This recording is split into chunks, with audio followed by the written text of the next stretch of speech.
under starlight's beam. Heroes rise in this night they gleam. Pages turn and this fate intertwines. Saturday night, it rewinds. Speed tales poke the might in the city's electric light. Is dodge, heroes fight, every moment feels so right. Welcome to that weekend thrill, where stories fashion dreams at will. In this world we take a fight, Saturday night special guide in the night. Wonders, heroes unite. Comics and anime and brain and light. Journey through panels and vibrant screens. It's colorful tapestry. Welcome. It's Saturday night, which means it's time for Saturday Night Special, the 6th best show on Renovision. With comments such as, for the love of God, let your friend stay where he's at. SNS, and that channel is a rest area toilet bowl, and you don't need any more stinking up the best comic YouTube show going. And this is an absolute terrible watch. Such douche chills. How about we check in with Jedi Johnson and see if he thinks the boys are ready to start the show? I still think we're more prepared than SNS, even with the rush who did on the show. Well, shit, I hope you boys are ready to bring the mayhem, because an all-new episode of Saturday Night Special starts in 3, 2, 1.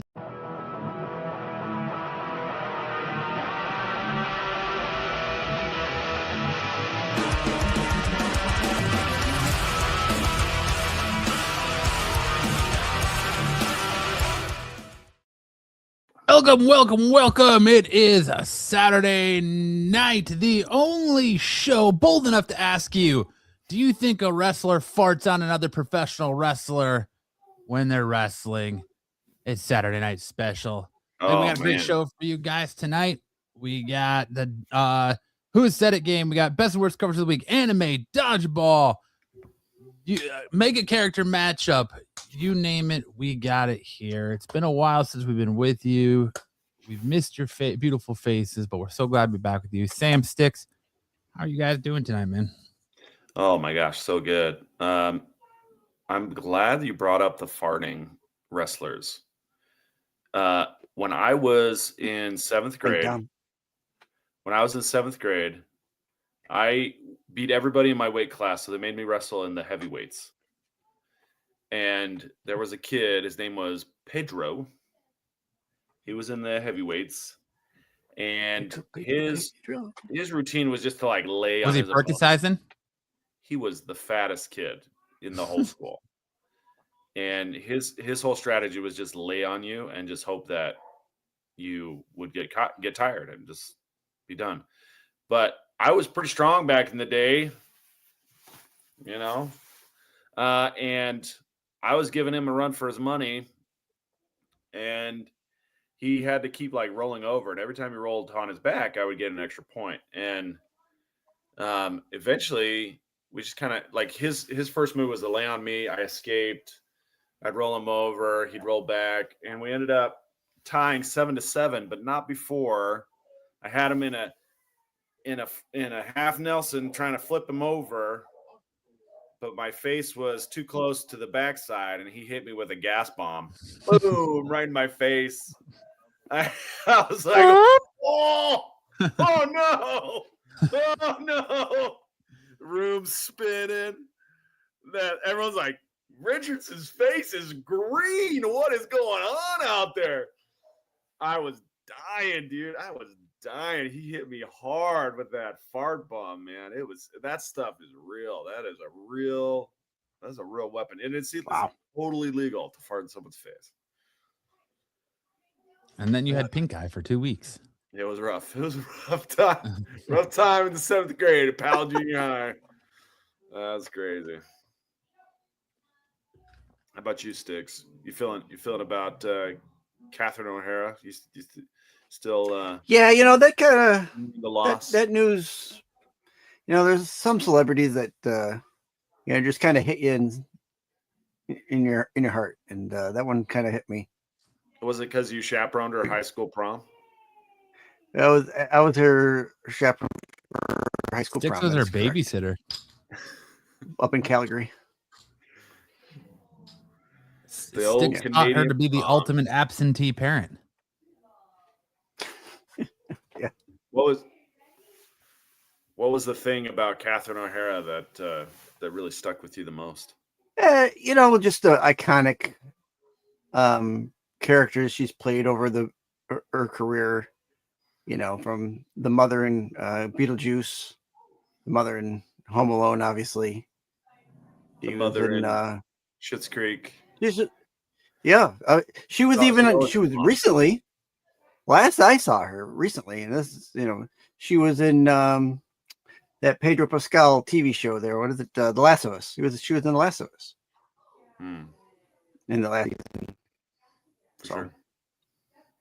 I don't know. It's just you remember the people you love to watch, and you watch on a continuous basis. It's just how it goes. Yeah. Well, I'm sorry for your loss, Sticks. Thank Time you. to fire up some reruns of Schitt's Creek, Yeah. Beetlejuice, Oh my God. Home Alone. Kevin! I got Beetlejuice on Laserdisc, so I'll put that in this weekend.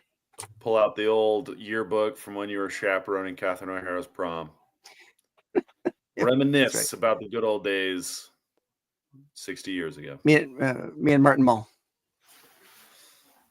I heard her character in Home Alone was portrayed after Sticks because he actually was supposed to be babysitting her and forgot that she was there and left her home by herself With nothing when but he a went down to the pizza. sock hop to get a Catherine! molded. We went down for the sock hop. to the soda pop shop. Yep, to get a Left mold, with nothing but a cheese pizza. The malt shop.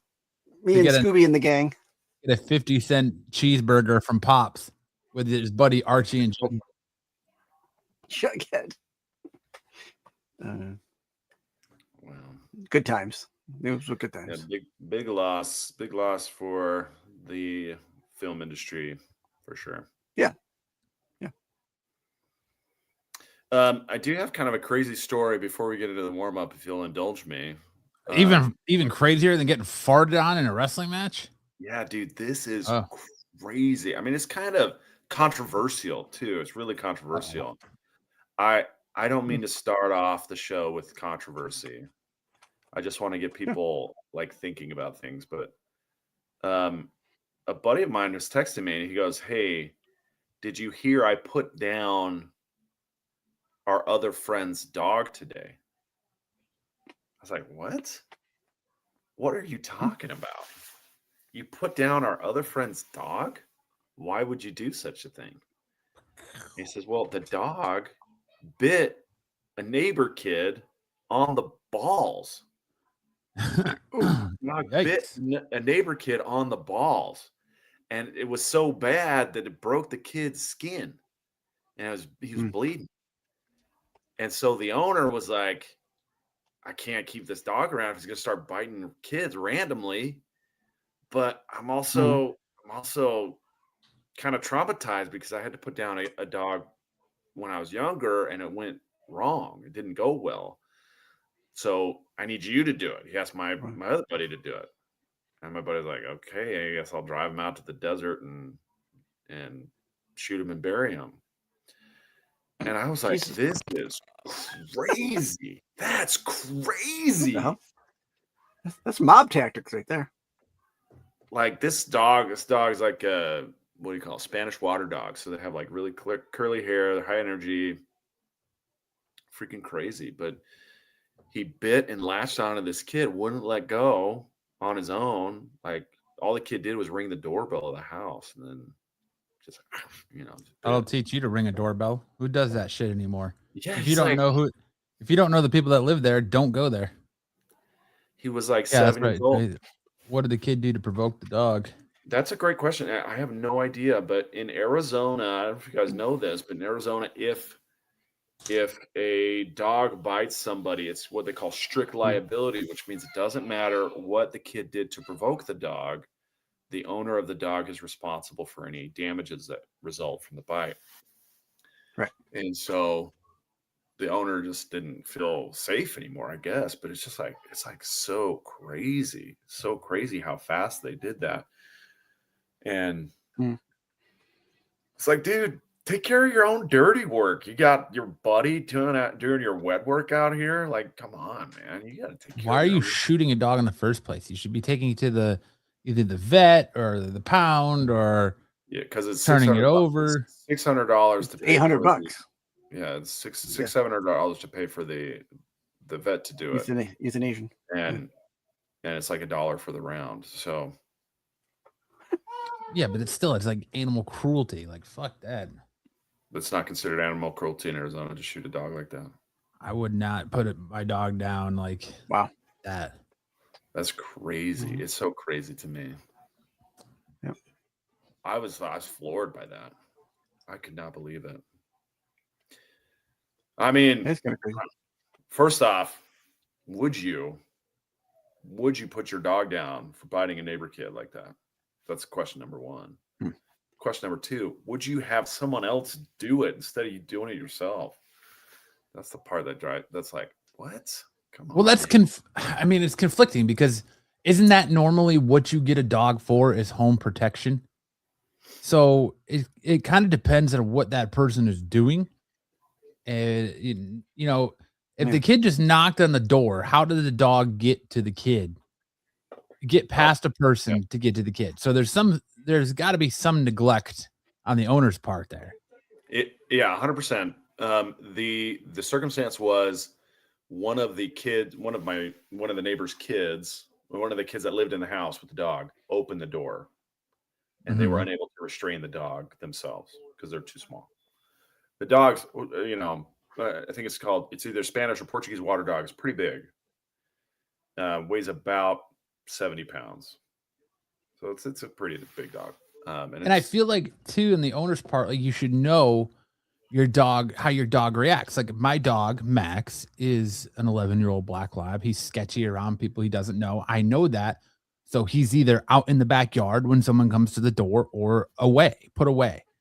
So like they should have done, I feel like there's a lot of neglect on the owners and this where it's more so the owner's fault than the dog's. But then at the same time, how are they training the dog?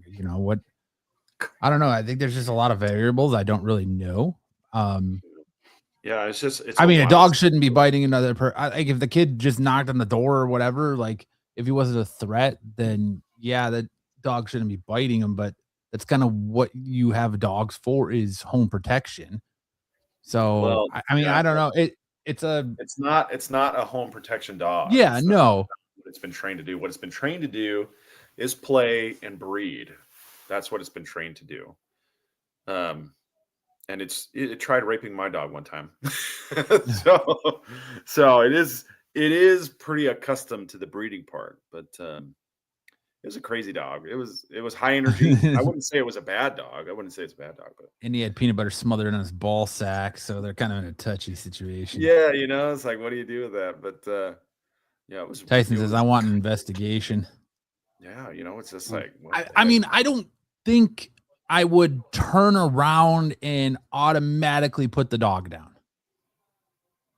Like, I think there would have to be a conversation of like what happened, our options, and what the other party wants. Yeah, I don't think I would just roll out, because I got bit by a dog when I was a kid, but on the side of the leg. So, but I didn't go demanding to like put the dog down. Like, this is, I don't know. I don't think my first instinct would be like, oh my God, I'm going to fucking go put a bullet in this dog's head. Right. Yeah, like, I know my buddy put one of his dogs down that had a parvo, and the dog was suffering. But I don't know if I could shoot a fuck dog in the back of the head like that. Carde says, maybe we should go back and retry those dogs. Yeah, give them another shot at freedom. Yeah, I mean, it's just a crazy situation. I don't know the right answer here. I think this is like, how much do you look at the dog as a member of your family versus something less than that? That's crazy to me. I do believe that there are people out there that go too far with how much they love their dog. Like, I think it's a little ridiculous that people take their dogs to get pictures with Santa Claus, or that people think that their dogs or are their children, Eh, and they Well. dress their dogs up in clothes and get all crazy and things like that. Like, I think those people are a special breed, but Yeah, dude, this stuff all happened in probably the span of about 2 hours this morning. and like that's a little like wild to me. Like, if this kid's been around before and the dog knows it, like what's at play, you know? Yeah, no, I Was get it, but the kid is 7 years old. I get Um, that. I think if he ever had any exposure to the dog, it's pretty limited. Because they live kind of a few blocks away, and he's a little young to be just hiking over there on his own. So Well, and I feel like, you know, it's the part of it falls on the parent too, because if their kid is opening the door for somebody, you know, they should be there or know what the dog's capable of and make sure that I don't know, the dog's restrained. But I just think that's all wild to just be like, oh well, that dog bit this kid in the nutsack, which, but you know, all intents and purposes, traumatizing. Luckily, his little nuts hadn't dropped yet, so you know, who knows yeah, what's going on there. But he'll likely heal from the physical scars, but like I don't know if they're gonna sue. my dog that's- hates 4 to 8 year old kids. That's an easy payout for the parents of the kid, you know. Yeah, And they've got a long time to sit on that lawsuit because in Arizona, statute of limitations is 2 years, but it only begins to run once a kid turns 18. And he's 7 or 8, so that's like but like 10 years. how much like was it just like what did he just break skin to where there was some blood? Did it like rip the kid's shit open? Like, Also psychological damage too. That's also included. So if he's like terrified of dogs now, and he's True, suffering true, trauma true. from it, it's also included. So, like, why wouldn't they sue? And you know, unless they just want to preserve the relationship. But you know, that's a homeowner's claim. Easy. It's crazy. I mean, I guess once the dog bites someone, then it's a liability, and they're not going to be able to. I don't know what the pound would be able to do for it at that point, but like, you could turn it over to the pound or a shelter or something. Yeah, I don't well, necessarily think what you they need do to is they put the dog down too. If it's a take it biter, out and fucking shoot it, but they'll put the dog down too. So I think the calculus was the end is going to be the same no matter what. We might as well do it ourselves. he Right. didn't. He pussed out and had somebody else do it. Had somebody else do it, but you know, somebody the dog was familiar with at least. So yeah, I mean that's the part. It's like, dude, take care of your own stuff. Take care of your own Right. stuff. Like if it was your kid, right? If it's your kid who got in trouble with the law, you're gonna have your buddy turn him in to the cops. You know, you're gonna have your buddy take care of it. No, man, come on, take care of your kid. It's crazy. Anyway, I just it's not the warm up I was planning on, but it's something. I mean, just me personally, like I'm as a pet owner, I would make sure my pet was away before someone came knocking on the door. That's usually how I roll. My dog goes outside until the person's inside, and then we let him in and watch him and see how he acts then. But yeah, we're very careful with our dogs too. I've got one dog who's pretty territorial, not much of a biter. Like she doesn't even have like sharp teeth anymore because they broke. Like she was playing with rocks or something and broke her teeth on them. I don't know, but she's a little territorial. At any rate, we can head into the warm up, the actual warm up. great topic starter, dead dog. That's just a little controversy. Just kind of stir no big things deal. up, I guess, while we're waiting for people to show up. Valentine's Day is just around the corner. In fact, 2 weeks from today.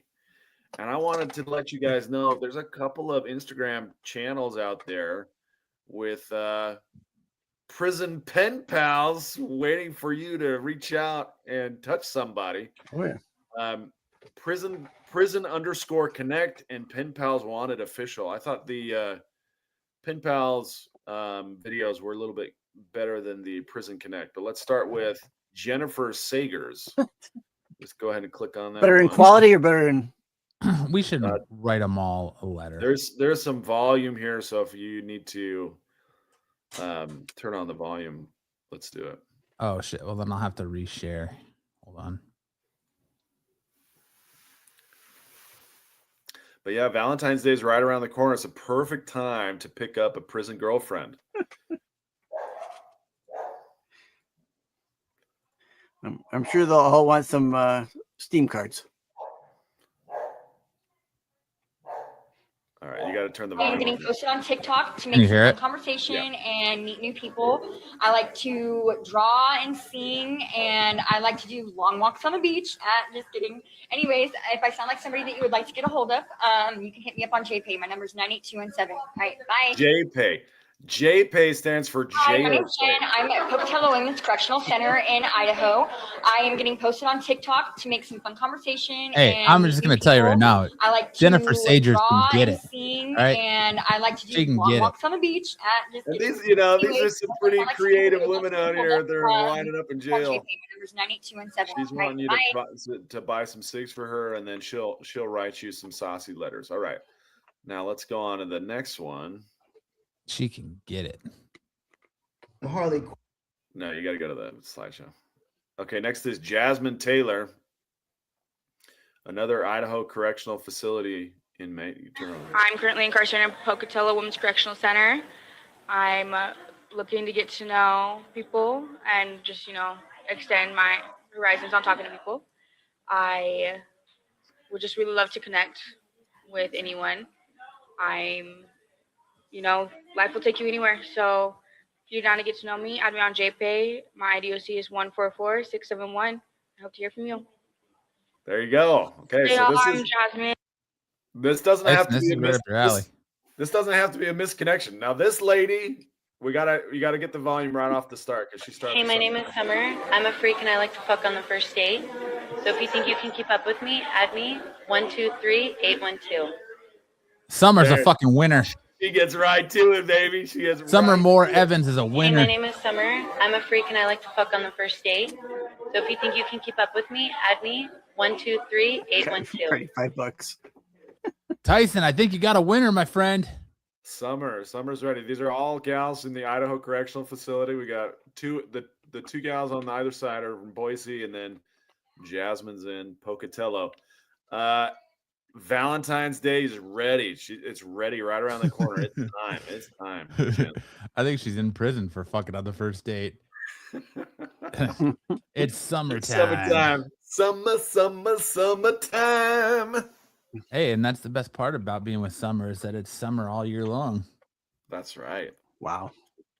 She'll keep it summer even in the dead of Idaho winter. That's a solid start right there.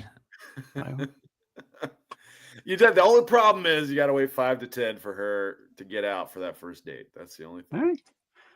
Conjugal visits. Exactly. Conjugal visits. She's an arguer. That dual last name means she's an arguer. That's a bold assessment there, Carde. Shows up because she's a giver. And Anyway, so if you're looking for love, like I said, prison _connect is another one of these. They are more they have more sampling than just Pen Pals Wanted Official, which is just Idaho. But it might be fun. I've seen some videos also of guys like bailing out hotties, bailing out prison thoughts out of jail. They'll post the bail, and then even at like ICE detention facilities, you can post bail on the Latina tortas and the big booty Latinas, and take them on a little date if you want to. it's a captive audience, literally captive audience, and they're obligated to listen if you send them $5 on JPay. So there you go. Happy Valentine's Day. For all you lonely men out there. Yep. Good Great. stuff. Hey, Sam, did Tyson send you the thing about ASU? Yeah. Yeah. Tyson sent me a thing, said ASU is #1 in the country. #1. It's great to be first on a list. It just so happens that the list is #1 for STDs. #1 for STDs. And he wrote him back and said, dude, when I was at ASU, gosh, how many years ago? I was married in 2005, graduated in 2007. So between my sophomore and junior years, I got married, and I didn't have to worry about that. I didn't worry about that ever again. So wasn't a problem for me. There were a lot of like foam parties. Did you go to ASU, Matt? No. There's like foam parties. That was the big thing back in the day where local DJs would throw these big parties, fill the room with fluorescent lights and suds, and then the co-eds would show up in bikinis and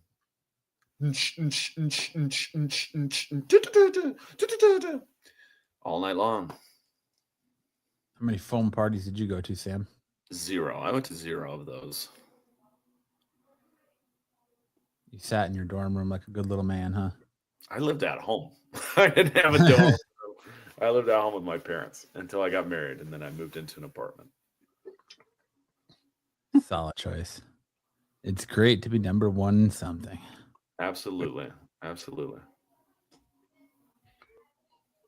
All right. Well, that's a good topic starter. So make sure to get your Valentine's date in now, whether she is or is not incarcerated. Yeah, time to start planning. 2 weeks away. Get those reservations in now. Absolutely. With that said, what do you think we get into a little bit of news here, shall we? Let's get it. Let's go.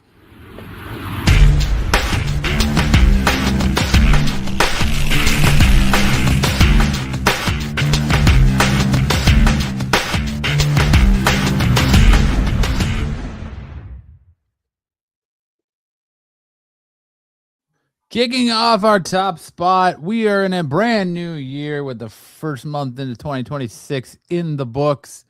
And it's been a big year so far for comic book properties as we've had the adaptation for FX's The Beauty as well as Wonder Man on Disney Plus. And we got the news that another cult classic indie comic is getting picked up and optioned for a TV show as Matt Fraction and Chip Zdarsky's Sex Criminals adaptation is moving forward at Prime, with Eternal's Camille Najimy set to star.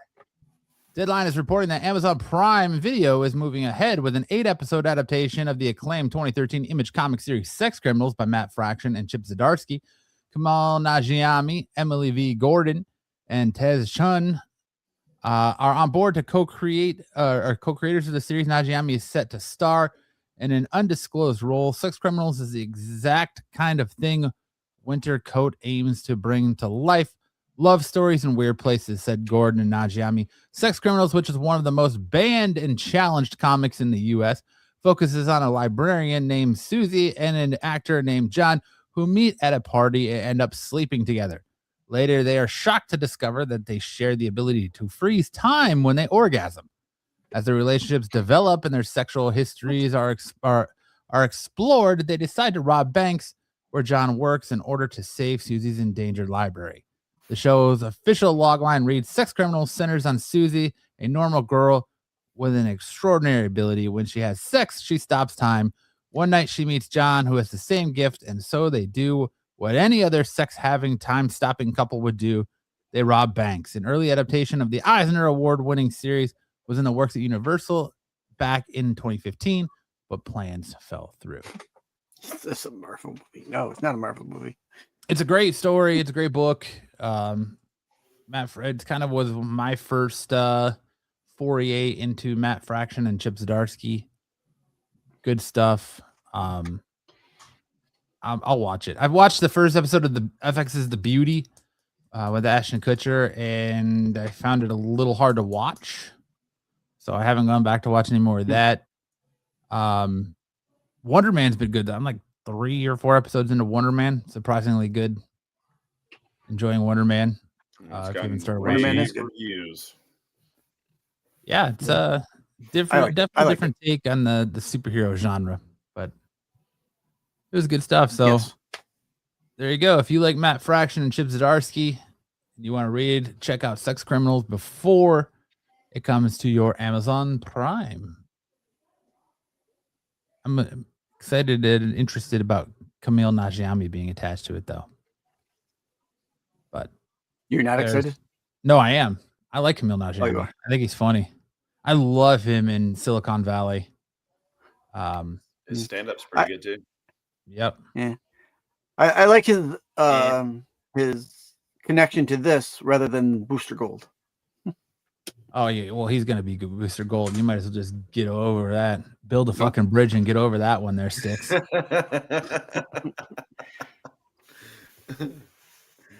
jeez. But no more news here.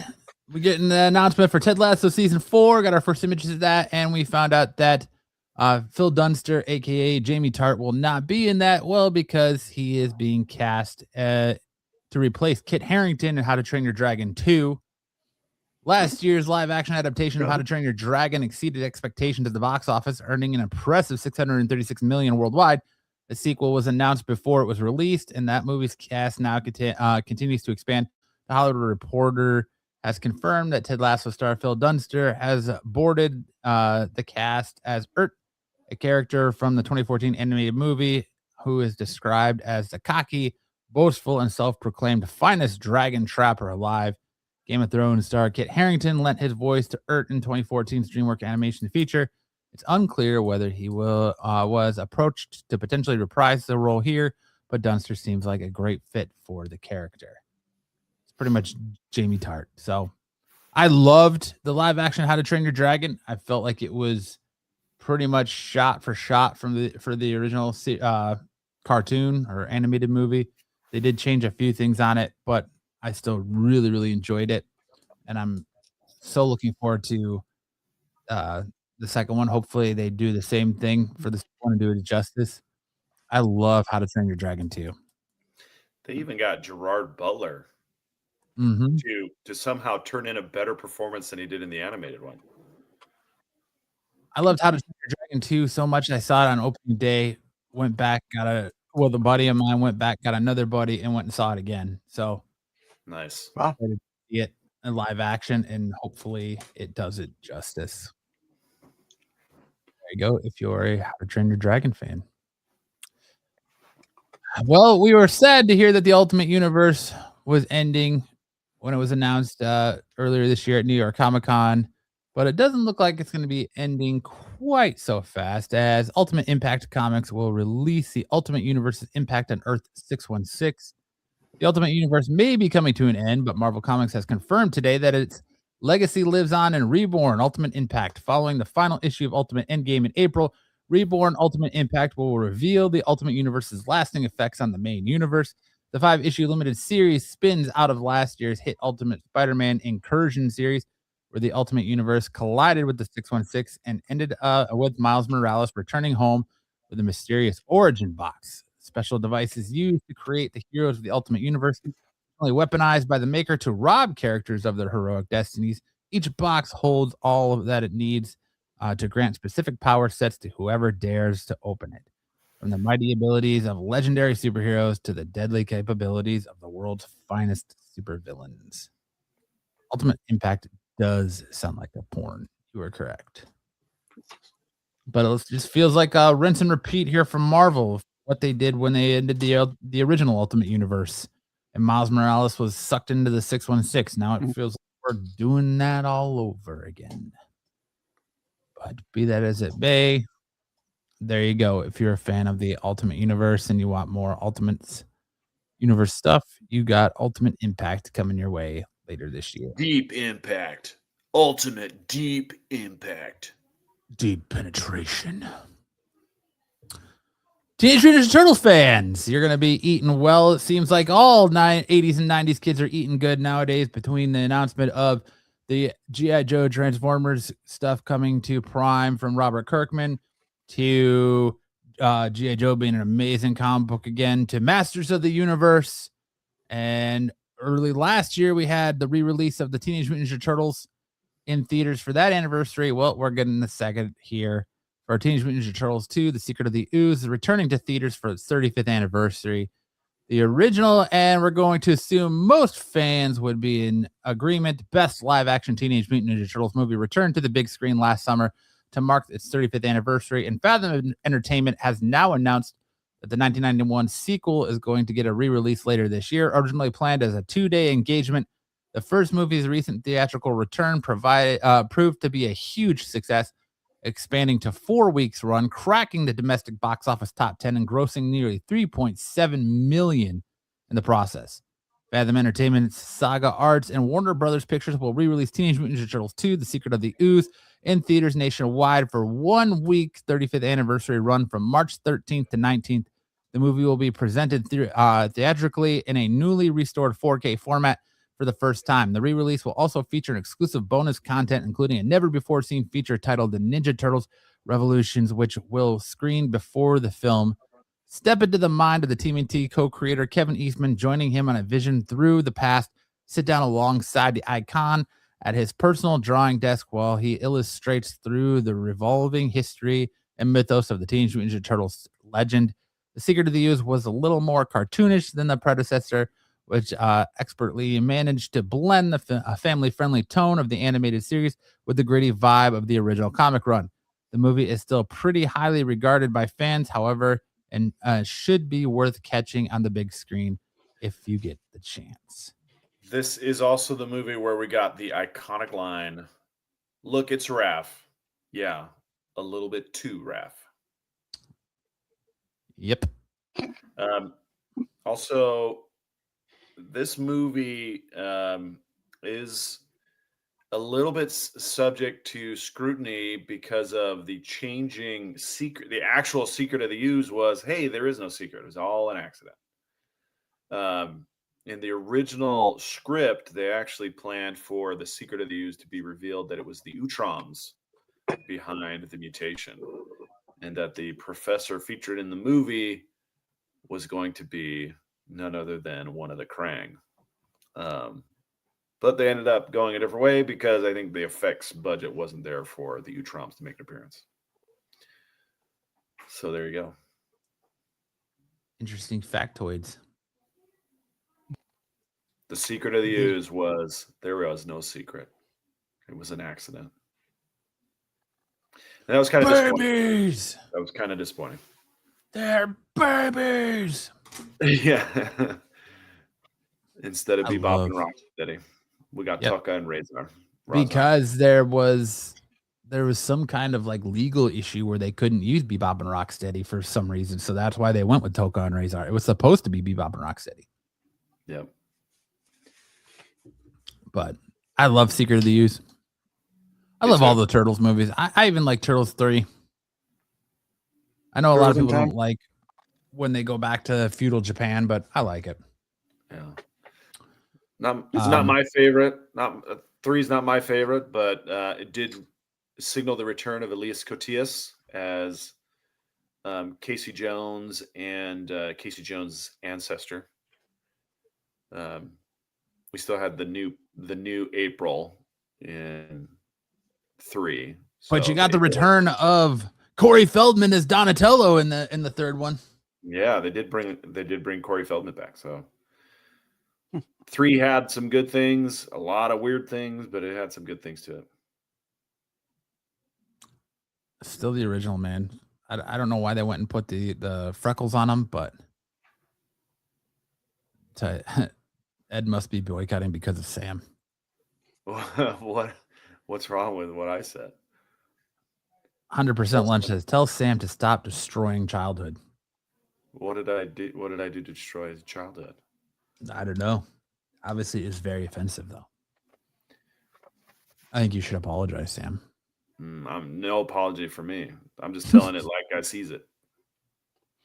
There you go. Make sure to get your tickets for Teenage Mutant Ninja Turtles: Secret of the Use, because let's be honest, there's much better stuff in theaters right now. That's a good point. House of the Dragon was officially announced that it's going to end with season 4, confirmed by HBO.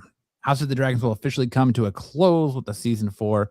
Alas, it feels like the fire and the blood were just picking up speed, but it turns out we're halfway done with the series already. But on the other hand, we already love a series that knows when to bow out. A story that stretches on without good reason is never a good one. And so it's bittersweet for HBO to confirm that the Game of Thrones spinoff, The House of the Dragon, will end with season 4. Casey Boyle's HBO CEO confirmed to Deadline that House of the Dragon would end with season 4. When asked, Boyle offered, yes, that is the idea. The idea was always to follow the history of the Targaryens. If you know the books, you know how the Targaryens end up. So there's a natural end to this particular history of that House of the Targaryens.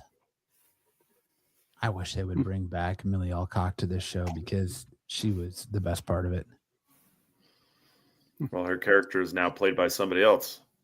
Yeah, because she had to go and grow up. Boo. But I still love it. I'm so excited for House of Dragon.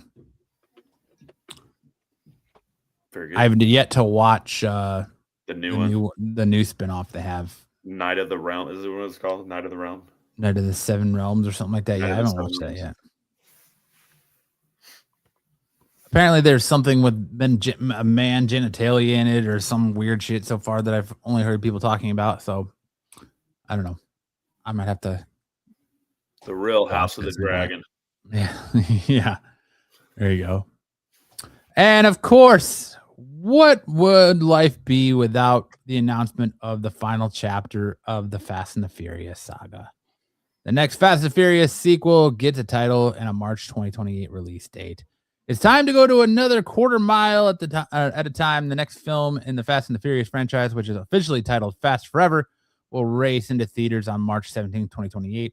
That feels like a long time away to wait, but you can't rush greatness, my friends. As usual, Vin Diesel is the one who shared the news via Instagram with a photo of himself and the late Paul Walker, whose character Brian is still alive in the franchise, just when you thought they'd done everything possible in this franchise, including going to the moon or, taking a Fiero to space. But there's still more for Dom and the friends to accomplish. The next Fast Forever film will keep the franchise's motor running with yet another sequel in 2028, and we're riding along to see what happens. This time, they're putting nipples on the cars. Nice. Instead of the These movies are my guilty pleasure, man. I love the Fast and the Furious movies. They are fucking peak cinema. All right. They are cinema perfection. Peak. Amen. Amen. Tarzan swinging in your hot rod is as good as cinema can get. Peak perfection. But that's it for news. Now we're going to hand it over to Sam for Ed's favorite segment, big news in anime, which I'm sure Sam's going to talk about, but Dragon Ball fans were eating so good last weekend. I can't wait to hear what Sam has to say about it. So watch your ears.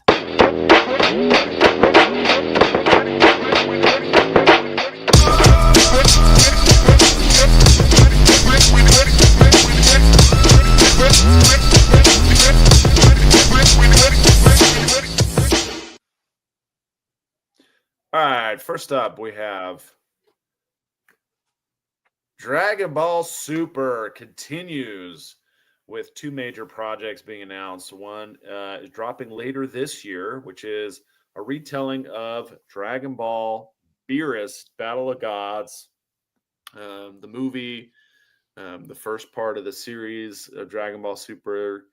They're going to redo that because the animation wasn't that good in the series. It was really good in the movie, but it wasn't really good in the series. So they're going to redo it and try and clean up some of the embarrassment of the animation team, the animation production team, who had to kick it out in pretty quick order.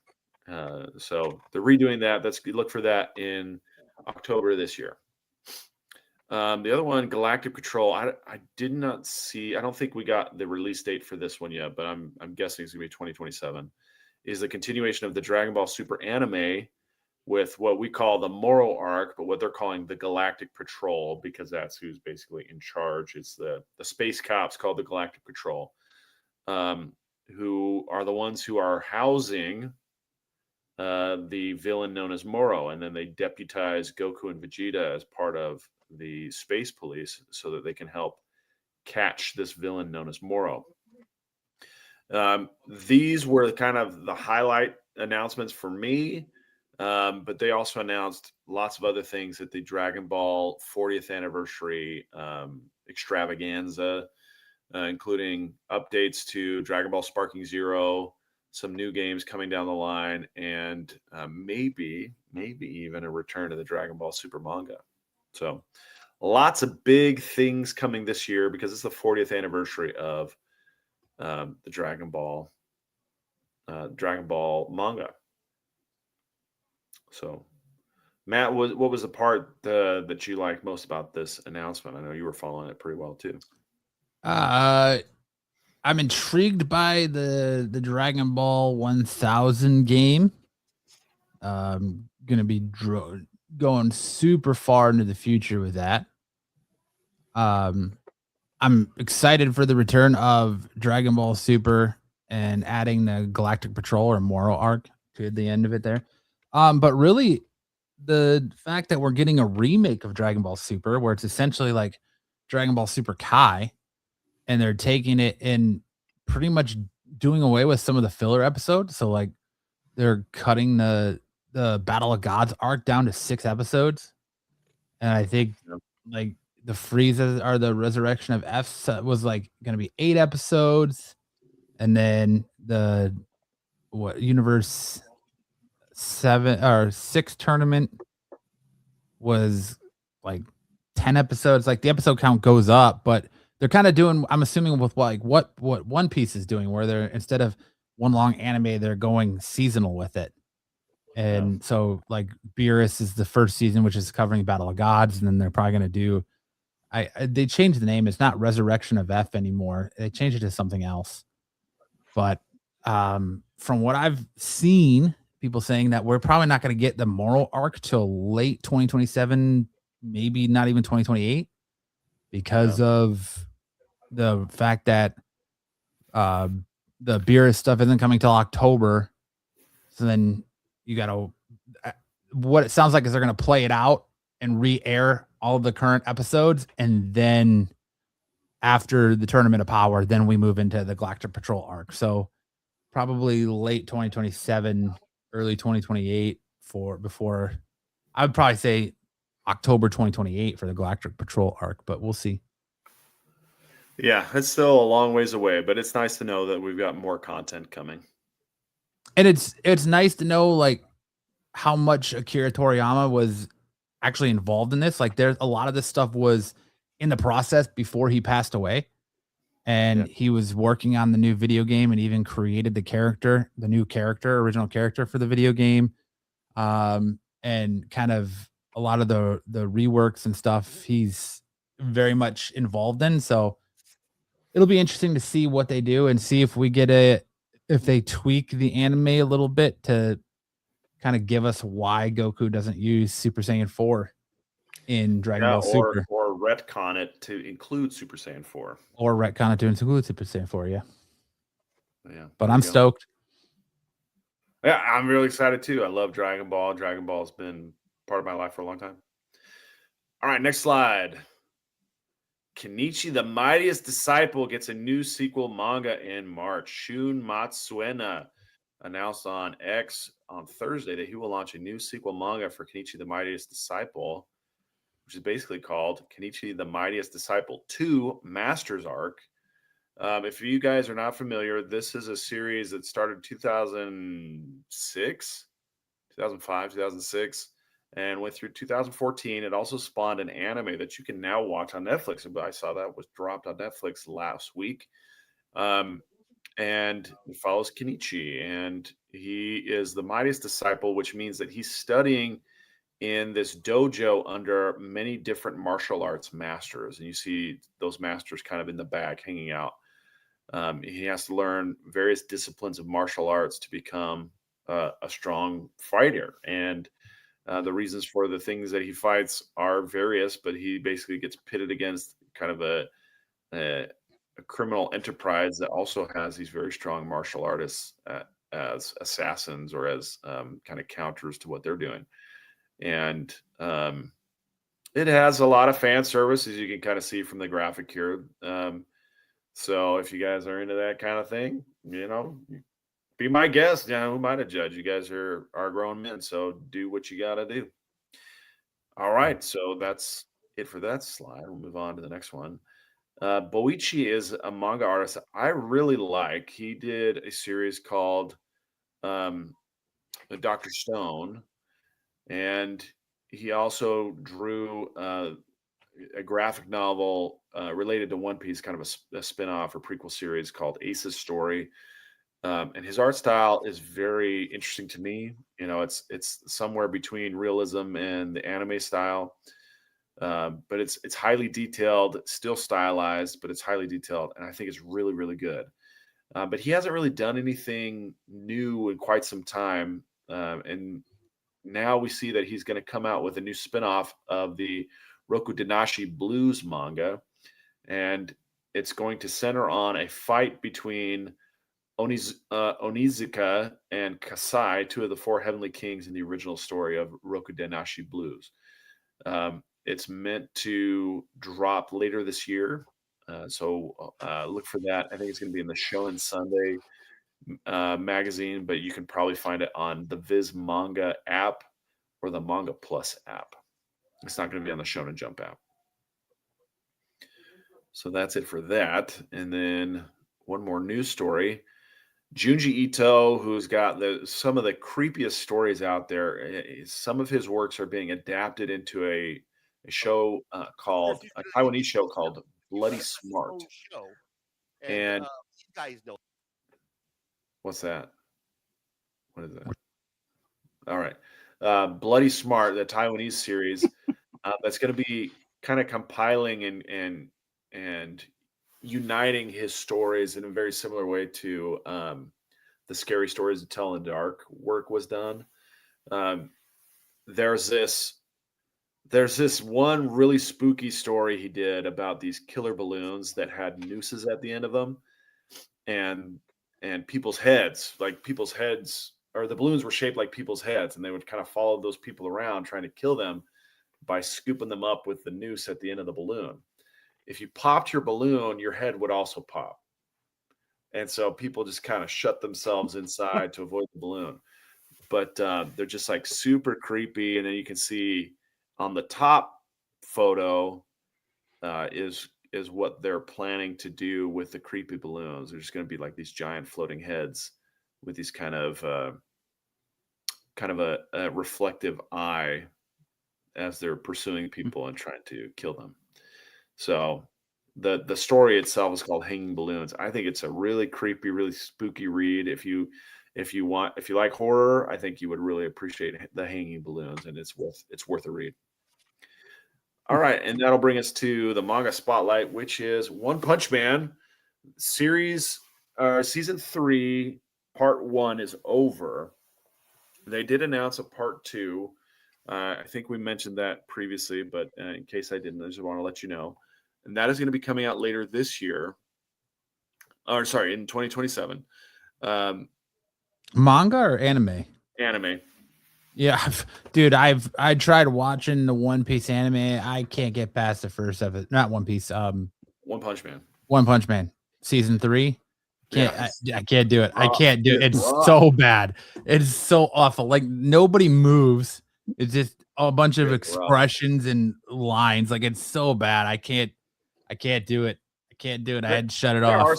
There are some highlights in the season. I think it's worth slogging through it, but the manga continues, and the manga is still really high quality. This is Yusuke Murata's work, but he introduces some new characters. So in season 2 of the anime, we are introduced to a character named Suiryu. He which is Water Dragon. But he is a martial artist from a dojo that's basically closed. his older sister, now runs the dojo, and her name is Suiko, and she's pictured here on the left. And the Hero Association is trying to recruit Suiryu, but they find her at the dojo, and she says, "You know what? My brother's an idiot. Hire me instead. I'll be a hero for you." And they bring her in to test her strength against this robot, which she just makes quick work of. And they hire her as an A class hero, and she's like, "They should have hired me as class S. I'm really good." But they didn't, and the reasons for that have yet to be revealed, but they will be revealed eventually. At the same time, we know that there's now a new organization of heroes called the Neo Heroes that is competing directly with the Hero Association. But Saitama here is talking about the appearance of a new organization called the Society of Hero Name Victims, which further disrupts the balance of powers. When the time comes, I'll tell Genos. And the hero name victims are people who got stupid names assigned to them by the Hero Association. And they look to Saitama as their leader because he has the stupidest name of all, which is Caped Baldy. But there's one guy whose name is like Harry Perv, something like that. And so he's really upset because his Pooty Pooty Princess is a winner. Yeah, Pretty Prisoner has a better name, and he's definitely hairier and pervier than the guy named Harry Perv. So their organization's aim is to get themselves new hero names so that they don't have to be embarrassed to announce their name. So that comedy element's still weaving through there. It's not all serious stuff, but it is a really fascinating series. It's going in new directions with this new Neo Heroes Association arc developing. So you can read One Punch Man on the Manga Plus app and the Shonen Jump app. So look out for that. All right, we got some updates from Fidel. He's out in San Diego having just a grand old time. This is him hanging out at the beach. Found a pelican statue. He's looking pretty fit these days, and he's having a great time. So shout out to Fidel. Keep up the good work out there, man, and hope you stay safe. Good for him. Good job. All right, and then we got some dodgeball highlights this week. You didn't find out if he was the cause for the base being put on lockdown? I did not. He didn't answer that question. He's sworn to secrecy. So. Boo. So unfortunately. Too embarrassed. All right, let's start with the photo. Click on the photo here. So we got a series of highlights in one game from a young man named Dion. He goes to a local high school here, and he was clashing with my son in several of the matches. They ended up being the last two. And it's like, youth, the energy of youth. These guys are really good. But he was catching them and taking people out. I posted a highlight of Thaddeus and him facing off where Thaddeus won, and his brother, who's a dodgeball, an occasional dodgeball attendee, was like, "Hey, you better get highlights of Dion." And I was like, "Well, I'm working on it. I don't have a lot of time, so it's usually before the show I post these highlights." So finally got around to hitting these, and it's well deserved. He did a great job. And then if we want to move to the highlight, this is actually not a highlight. This is something just like super embarrassing for me. But this is my son, Ace, and he threw a ball at that girl, and she ducked out of the way, and then the ball hit me instead because I was standing behind her. It's like, wah, wah. Bummer. But yeah, she did a well-timed duck, and I took the hit. I don't know. It looks like it bounces off the wall behind you and then hits you, so you shouldn't be out.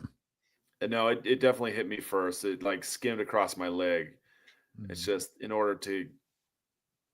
It was moving so quick that the camera doesn't really keep up with it very well. But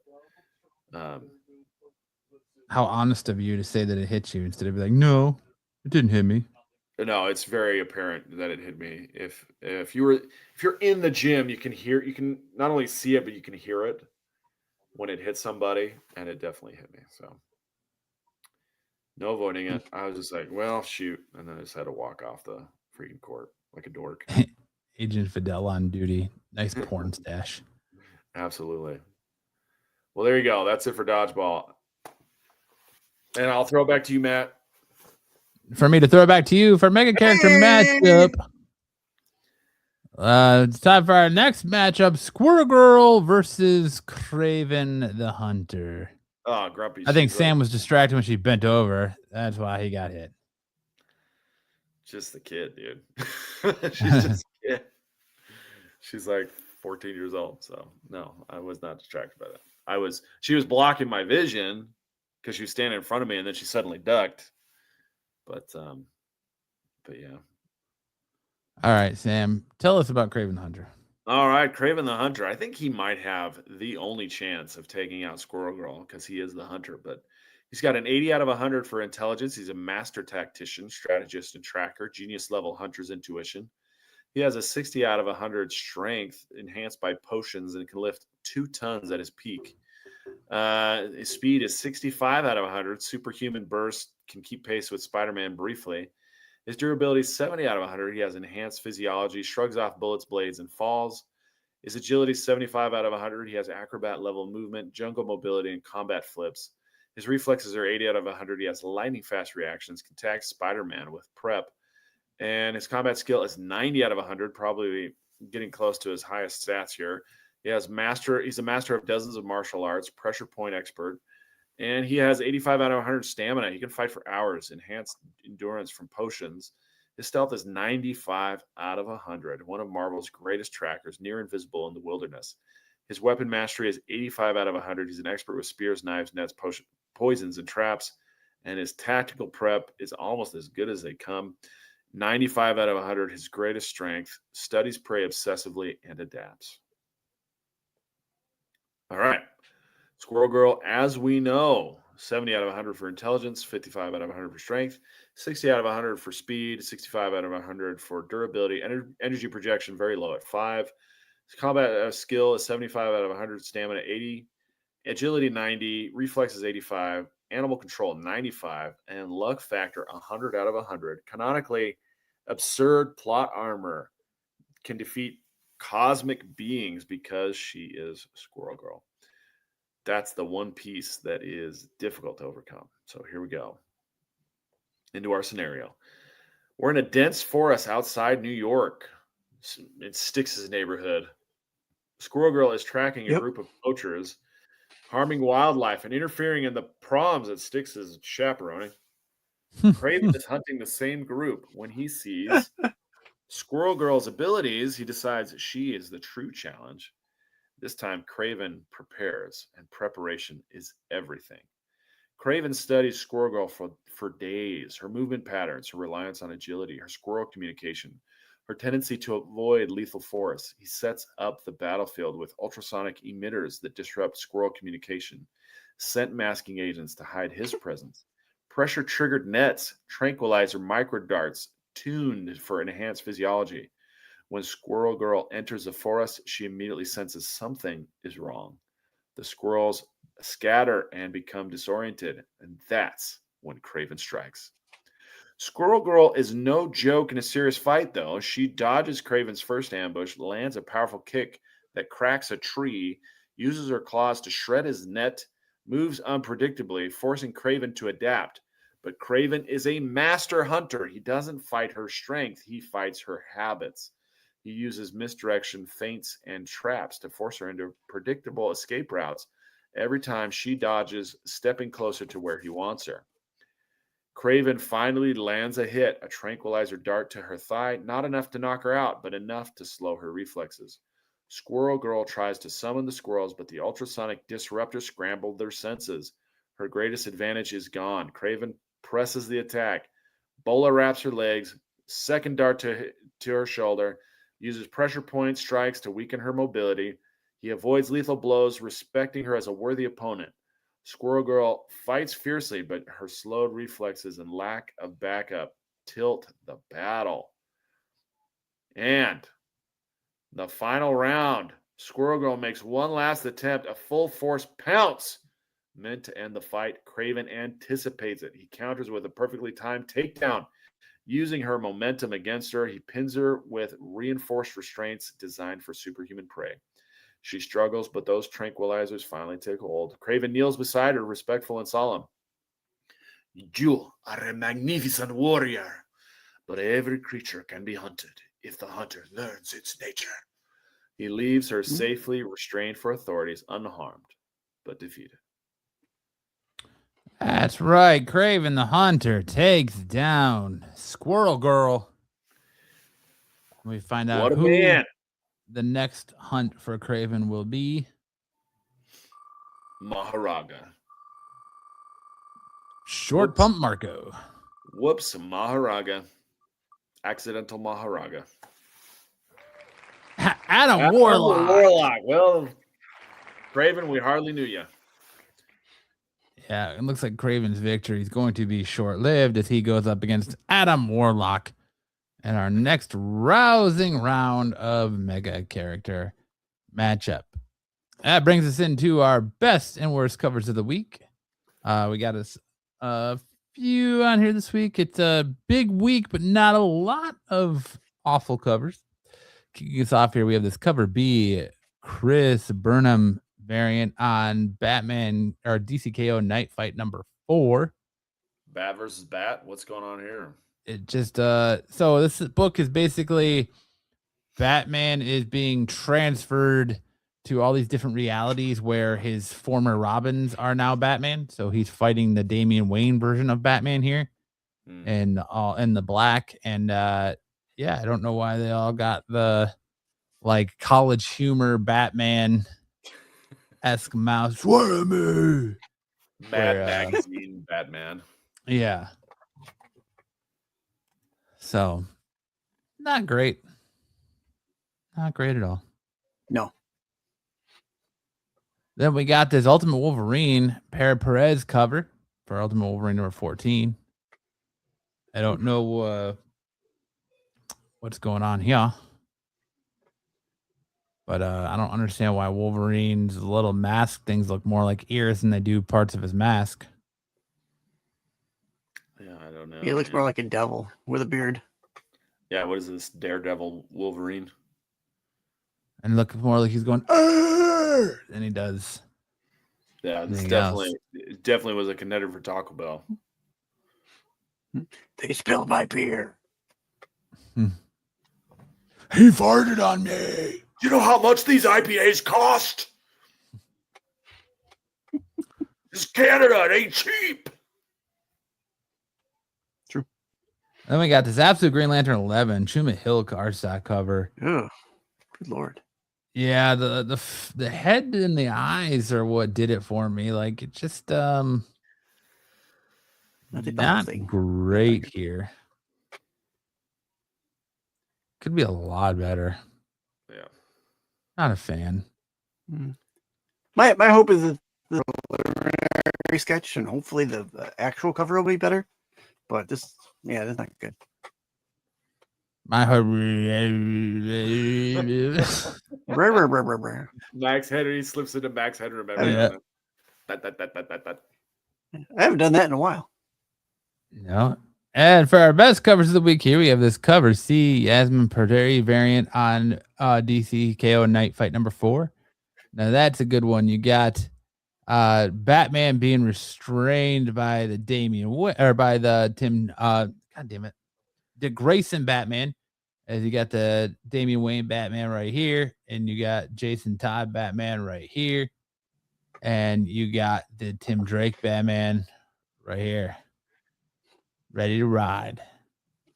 This has been a really good series. If you're not reading any of the DCKO tie-ins, Night Fight is personally my favorite. It's been so good, and I believe this is the last issue. But I'm sad to see it go. I would love to see Joshua Williamson continue on in this universe because I feel like there's so much more to explore that he hasn't explored yet. But it's been super, super fun. And then we got this Amazing Spider-Man 21, 1/100 Lee Bermejo Amazing Virgin variant. This is a trade dress as well. Or yeah, there has a trade dress version of this as well. Look, the Amazing Spider-Man has some absolute fire covers coming up. Absolute fire covers. A couple by Lee Bermejo in like 2 issues. There's a Mary Jane symbiote cover that's out of this world. It's not Bermejo. I can't remember who it is, but it's just absolutely amazing. I can't wait to pick it up. But Is it Fred Hembeck? no, but Lee Bermejo continues to absolutely crush.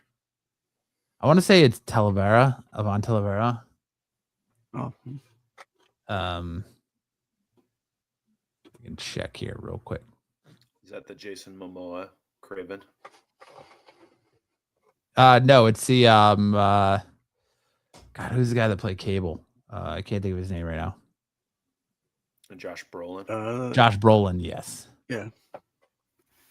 Same guy who played Thanos, right? Yeah. Yeah. Yeah. Yeah, it isn't Avant Talavera. Like I'll give you a little taste. Sneaky peek. A little sneaky peek. Little stinky pinky peek. Ooh.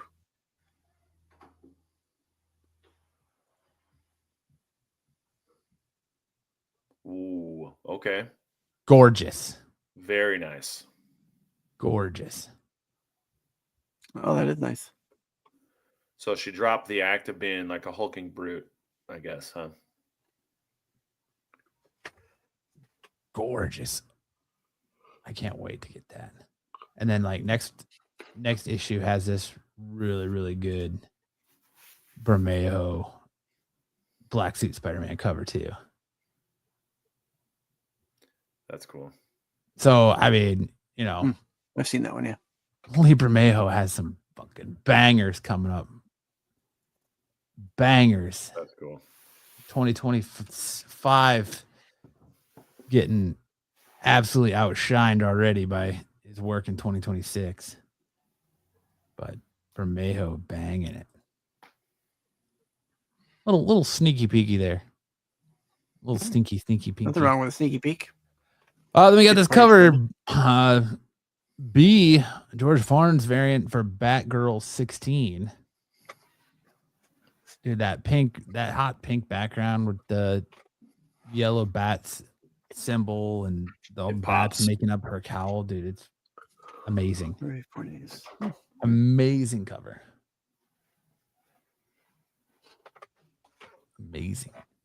It really pops. Then we have this cover B, Nubovich variant on Poison Ivy 41. She looks like she could be in an Indiana Jones movie there. Yeah, she does. She looks like she might be an equestrian. It's not often that we get like equestrian a Poison Ivy cover where she's in like normal clothes and she's not transformed into Ivy. So I think it's really, really well done. Yeah. Even if she like doing her best Lieutenant Dan and she ain't got no legs. You got magic legs, Lieutenant Dan. Then we got this Logan Stephen Mooney variant for Logan Black, White, and Blood. Kind of going back there. Good Logan cover. That's what Wolverine should look like. That's what Wolverine should look like, not whatever the fuck that Ultimate Wolverine cover was. Yeah. Then we get this 1 in 500 Stonehouse homage variant for Ultimate Endgame number 2 for the Captain America Civil War homage.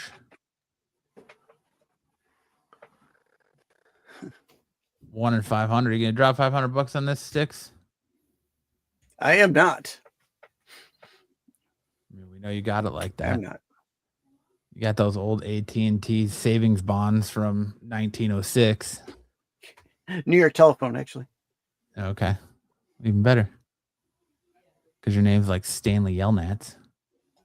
Then we got this Godzilla to Infinity Roar #1 Bjorn Bernandez cover. Godzilla is being taken over by Null, Venomized. It's got like a Super scorpion. good. Wow. It's like a scorpion instead of a spider. Super dope there on that Godzilla cover. But final cover may vary. Hmm. Then we got Sure, this be close to Archie that. X, the Army of Darkness, number 1, Robert Hack cover. Someone loved this cover. Ha ha ha. I'm gonna pick up this Archie cover though. It's Who good. doesn't like Army of Darkness? You throw a little Archie in there with Veronica and Jughead. Little Jughead skeleton. You get those little. And the Army of Darkness, is there little people at his feet too, like here? Yeah, I don't remember. Yeah, are there? Okay. I haven't looked at it in a while. For our Don't Mind Me, just Oh. a talk about cover of the week, we have DC X AEW number 1, Daniel Warren Johnson cardstock cover. Because it looks like Adam Hangman Page is really going through it. So much so that he just let a stink bomb in Lex Luthor's face. This was Sam in his wrestling match after the fat kid farted in his face. I was about Dear that color, Lord. that shade of green. I was just about that shade of green. Poor Sam. Pedro. Going through it hard, Sam. That's it for our best and worst covers of the week. Now we're going to get into our first appearances this week. We got a couple here. In the new Iron Man number 1, where a bold new era begins for Iron Man, we got our first appearance of the new Citizen V. Right here. So if you're looking for Citizen V number 1, make sure to pick up Iron Man number 1 at your LCS today. Then if you're a Power Rangers fan, Power Rangers Prime number 14, we got the first appearance of a new Red Ranger who's taking up the mantle of another Red Ranger here. He's a teenage boy. Not that, that's usually what Power Rangers are teenagers with attitude. So here you go. Got a new teenage Red Ranger.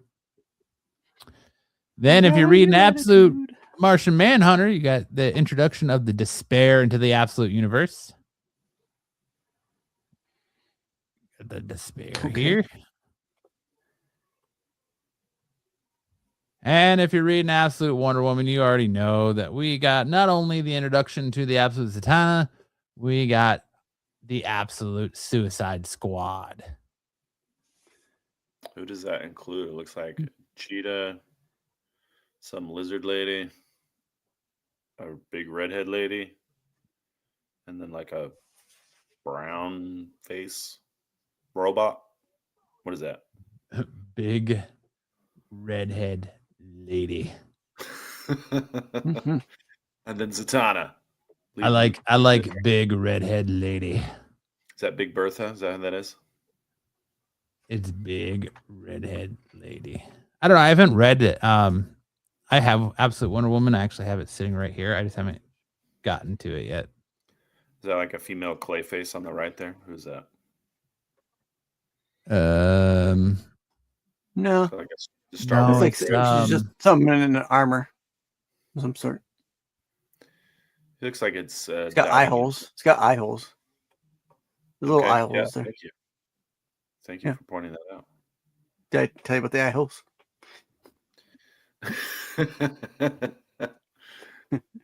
Styx really loves those eye holes. They really drew him in. Like, yes. Yes. So I'm assuming this is Giganta. Okay. Safe This is Dr. Poison. You see him. Oh, okay. I want to say in a couple other issues. Then you have. Okay, sorry, I'm doing it on the wrong screen. Giganta, Dr. Poison. This is Cheetah or Cheetah. Mm-hmm. And then this is the Atlantean Queen, right? I'm pretty sure. Queen. I'm pretty sure. And her name is Queen Martha. And then, of course, why'd you say that name? Then, of course, Zatanna.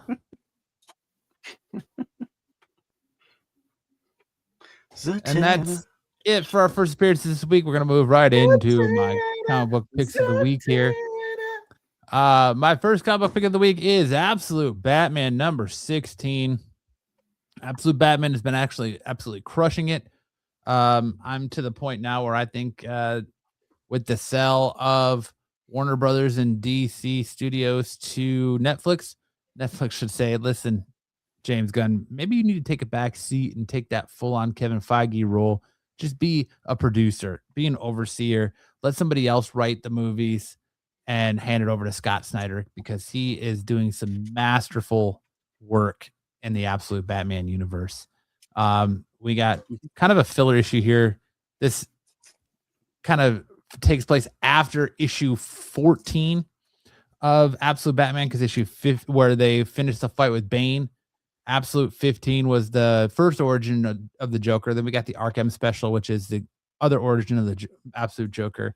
But this kind of picks up with them cleaning up the fight between Batman and Absolute Bane, and all of Batman's friends kind of turncoating on him and rejecting him because of what Bane did to them. So he recruits Diana's help to try and find some sort of relic or item that can help change Waylon or Killer Croc back from this mutant that they turned him into a human. Batman fights a Minotaur with Wonder Woman. There's a lot of good stuff in here. So it's kind of just like Batman and Wonder Woman's adventures through, I wouldn't call it hell because it's not quite hell, but through another realm where he's trying to find a mystical, magical item to turn Waylon back to a human. So it's kind of a filler issue for them to get ready to head into the next arc, which is Poison Ivy. So if you're not reading Absolute Batman, you got 16 issues to jump aboard, because it's been absolutely fantastic.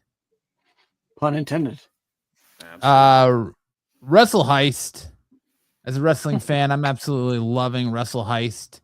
Kind of reminds me, it's basically, it's a pretty simple premise that this group of professional wrestlers who were screwed over by the promoter, who kind of reminds me of Paul Heyman, if you're a professional wrestling fan, come up with this plan to rob their biggest event of the year during Thanksgiving. And that's kind of just the story of them setting this up. But it really goes like in depth into professional wrestling and the professional wrestling lore. Kyle Starks definitely knows professional wrestling, and they even do, like, at the end of it, like old professional wrestling magazines, they ask other artists and creators like different professional wrestling questions, like who's on your Mount Rushmore, who's your favorite tag teams, things like that. So if you're like me and Sticks and Dom and you're a professional wrestling fan, and Pete, I would definitely recommend checking out Wrestle Heist. It's a fun read. It's a good time. And then, of course, we got, after the event of the Dreadnought War, we got G.I. Joe 18, which we got the introduction of the iconic Roadblock into G.I. Joe, where it's kind of just a one-off story where Cobra attacks Roadblock as he's now retired from being a Joe and running a food truck. And they decide to attack his food truck to try and get him to join Night Force. And he's not down with that, sucker. So it was a fun little read. G.I. Joe has been super good. Joshua Williamson absolutely killing G.I. Joe. That's it for my picks of the week. Let me know in the comment section below what books you're reading and what you think your picks for the week were. Or if there's something you think I should be reading that I'm not. I've got a whole stack here that I've got to still get through, but got a couple. Got through a couple. It's been a week. You know what I'm saying? So I do. All right, Sam, what songs you singing for us this week? All right, well, let's pull up the first one and we'll see. All right, here we go. In Sync, Bye Bye Bye. And then Backstreet Boys, Backstreet's Back. All right. Zoom in. You want me to zoom in? Hold on, No, let me zoom in. I'll just zoom in. All right, here we go. I'm doing this tonight. You're probably gonna start a fight. I No, this can't be right. Hey, baby, come on. I loved you endlessly, and you weren't there for me. So now it's time to leave and make it alone. I know that I can't take no more. It ain't no lie. I wanna see you out that door, baby. Bye, bye, bye. Don't wanna be a fool for you. Just another player in your game for two. You may hate me, but it ain't no lie, baby. Bye, bye, bye. Don't really want to make it tough. I just want to tell you that I've had enough. Might sound crazy, but it ain't no lie, baby. Bye, bye, bye. Just hit me with the truth, girl. You're more than welcome to. So give me one good reason, baby, come on. I live for you and me. Now I really come to see that life would be much better once you're gone. I know that I can't take no more. It ain't no lie. I wanna see you out the door, baby. Bye, bye, bye. Don't really wanna be, don't wanna be a fool for you. Just another player in your game for two. You may hate me, but it ain't no lie, baby. Bye, bye, bye. Don't really wanna make it tough. I just wanna tell you that I've had enough. Might sound crazy, but it ain't no lie, baby. Bye, bye, bye. All right, Sticks, put your pants back on. All right, I know Sam's got a panty dropper voice there, but put your panties back on, Sticks. Sticks is the only one dropping his panties for my voice. All right. I don't know. Zaggy left kind of moist, I heard too. So. Oh, hey, all right, Zaggy. Here we go. Everybody, yeah, rock your body, yeah. Everybody, yeah, rock your body. Back streets back. All right. Bum,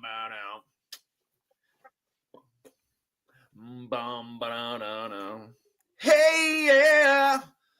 Oh my God, we're back again. Brothers, sisters, everybody sing. Gonna bring the flavor, show you how. Got a question for you, better answer now, yeah. Am I original?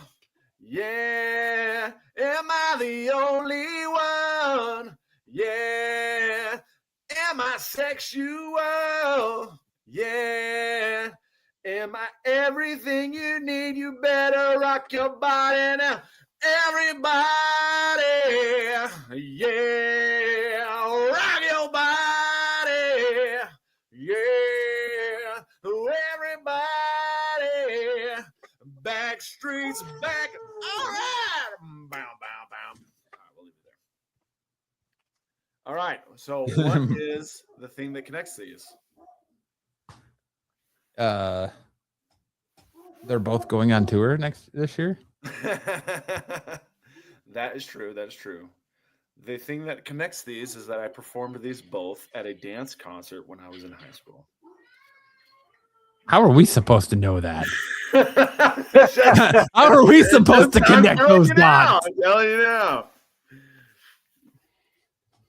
Oh, okay. Let me tell you. So tell me, what do these connect to? They connect to something in my personal life that you would never know anything about. You would never know. So I'm just going to tell you. But yeah, when I was in high school, I had a buddy who was like, hey, we're going to perform these songs and steal all the thunder at the girls' dance concert. And we did. And we took all of the attention. The girls went crazy. And then nobody cheered for the girls after that. All the flowers came to us. Whatever. What they got forsaken noises. Fun fact, I also performed Backstreet's Back in what was called a mock rock in high school. Really? What's that? Didn't sing it. So we dressed up as a band. You pretend to play this song and put on a performance, but we created a dance. Lip syncing. Our own dance. Yeah, pretty much. to Backstreet's Back, me and my friends. So Lip syncing and air guitar. yeah. Nice. One year we did Guns N' Roses, and I smashed an actual acoustic guitar on the floor of the gymnasium. Whoa. Woo. Did you go Do down it, break, to man. like play it again and then get another one? Yep, absolutely. Nice. Play it again. All right, Sam, good job. All right, now it's time to play the Get Off My Totally Cool Qualified Saturday Dark Side Lawn, or as we relatively refer to it as the Who Said It game. And up first on the Who Said It game, it says, who's going off into the sunset naked? Or who said going off into the sunset naked? That's what Christopher Columbus saw when he landed in the Bahamas. Going off into the sunset naked. What? That's what Christopher Columbus saw when he Who said landed in the going off? Bahamas. Gosh, what was the context for this? Oh. I'm gonna say Sticks. Sticks said this. It does not sound like something I would say. Oh. Sticks is rebutting your claim. Yeah, He said it. I don't know. I feel like I might have said this too. But You think you said something about Christopher Columbus going off into the Bahamas butt naked? I don't recall ever saying Christopher Columbus went to the Bahamas, so I don't think it was me. I'll say Marco. I'll say that's a Marco thing. Who would think that Christopher Columbus landed in the Bahamas? Marco. It's Marco. It's got to be Marco. Gotta be Marco. You think it's Macho Man Marco? Yeah. Sticks, you're saying Marco? I said Marco. I said it first. Yeah, Sticks convinced me. Here you go. We got two Marcos. Chat. Anybody in the chat want to sound off? Ed, I know you're there. Ed, ask your wife who she thinks it is. Zaggy's still sopping up his fucking spree over there from Sam singing. I am wet. Stop! I can't take it.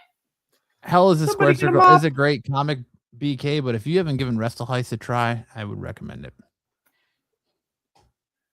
Am I original? Sticks, your interpretive dance was fire. Yeah, it was. All right. Nobody's Who mentioned said going off into the sunset naked? That's what Christopher Columbus saw when he landed in the Bahamas. How they had built everything up and then just kind of was like, yeah, you're going to die in a pit. Well, you see, look, they're going off to the sunset naked. That's what Christopher Columbus saw when he landed in the Bahamas. Yeah, it was All wonderful. nakedness. That's wonderful. That's what exploration's all about. They're not shy about being naked in this book at all. Of course, It was Dom. Oh, It was Dom. Good job, Sarah. It was Dom. Should have known. Oh, did Sarah say it was Sarah? He said Dom. I mean, we're like super late getting the chats in. Chats? Yeah, the chat's way behind on StreamYard. Like super delayed.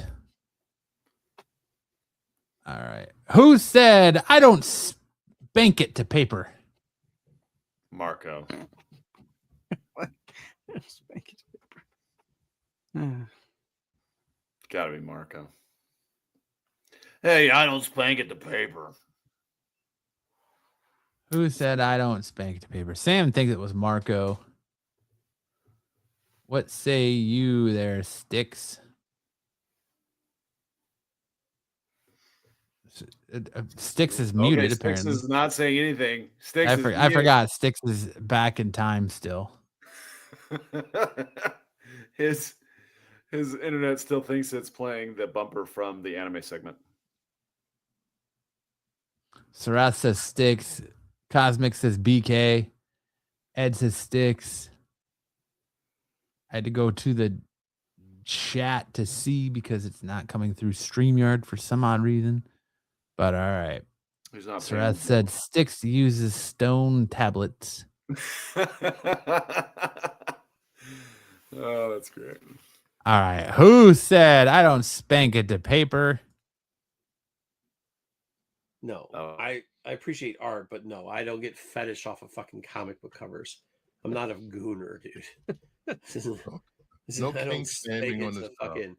We don't Yeah, I kink will. shame I here. don't spank it to paper. Guys. Nice. Yeah, in the Bible, that's funny.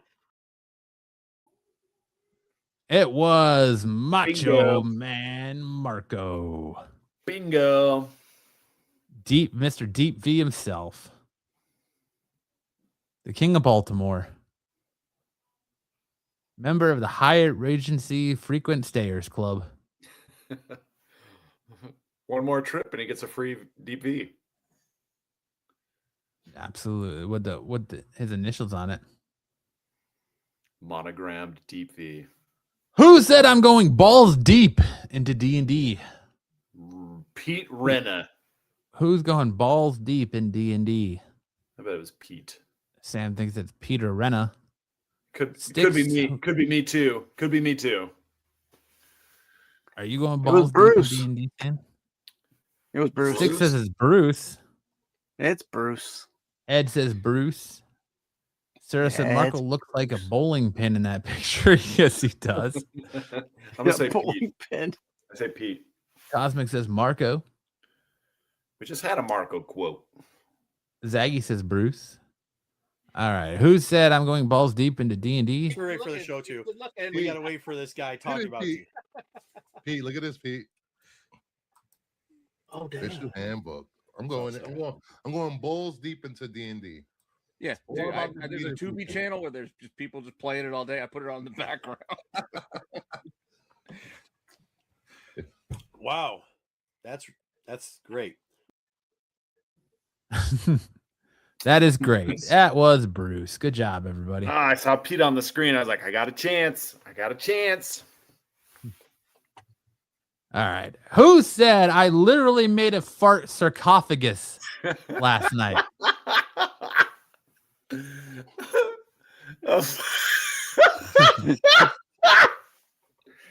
A fart sarcophagus. Oh my gosh. It's got to be me. I had some really bad gas the other day. I think we talked about it on the show. Oh man, I don't know. If it's not me, I have no idea who it was. I think it was Pedro. Sticks or left. Zaggy says Sticks. Pedro, the seventh grade wrestler. Yeah. Sareth says Sam. Yeah, Pedro did. Ed said Sam's wrestling partner. Yeah, there you go. I'll say Joe. Joe said it. Yes. Sticks says Joe. All right. Who said I literally made a fart sarcophagus last night? Go to sleep with a weighted blanket. Oh. I literally made a fart sarcophagus last night. It was awful. It was absolutely awful. So there's my advice. Where's our the more you know? Little tip of the week. There you go. Thanks, Joe's Dueling, for the tip of the week. Don't fart under a weighted blanket. Otherwise, you'll be making a fart. Solid advice. Your remains. Solid advice. That's great. Next up, who said you're coming in super clear, not sounding like you're getting molested by a Dalek? Oh, snap. Okay, it's definitely in reference to Sticks. Yeah. What was your first clue? The Doctor Who reference or the fact that it's about some shitty internet? So it's gotta be me or Matt, I think. I think me or Matt said this. I'm gonna say Matt. Matt gets this. You say it was me. Yeah. Zaggy says it was Jedi. Saras says Pete. Ed says Matt.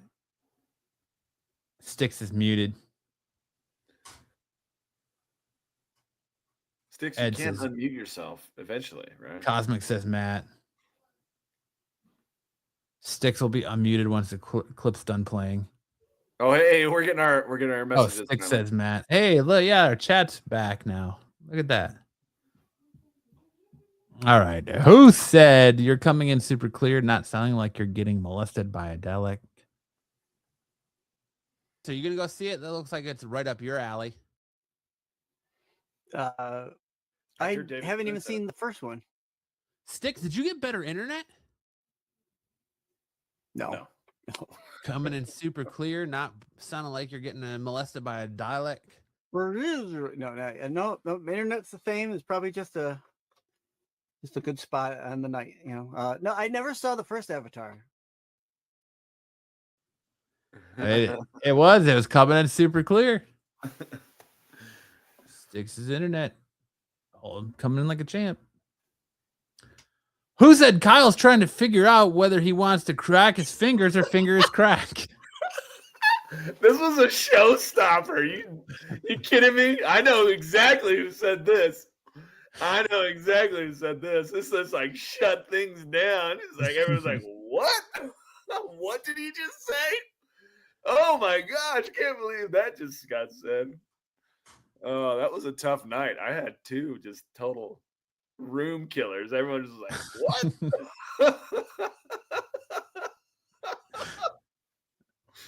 It's definitely me who said that.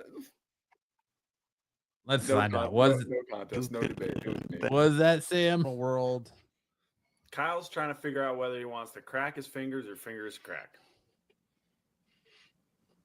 Okay. It was Sam. Absolute showstopper. Oh man.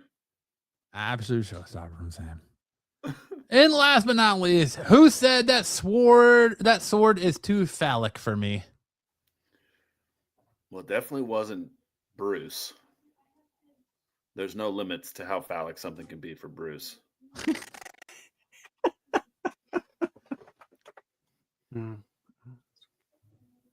Pete. I'm gonna say Pete. Pete says phallic Sam a lot. says Pete. I think Pete says phallic way too much. I'll say Dub. I'll say Dub. You say Dub. I'll say Dub. Dub. Oh my God. Dub. Oh my God. Becky, look at her butt. Dub. Oh, what did chat say? Chat gotta catch up. I gotta go back to the Renovision chat again just to see that specific chat. Let's see here. Cosmic said Pete. Leftover said Joe. Ed said Marco. Thanks, Six, for filling that in. Yeah, thanks, Sticks. All Gentleman and a scholar. Who said that sword is too phallic for me? You couldn't tell because her titties are out. Is that what you're saying? Come on, dude. I didn't even think about that till you said it. Neither did I. You had to go Gooner on us. Yeah. I didn't pick the cover. I'm just saying. They're both Gooner covers. Yeah, I do like them. Probably get both.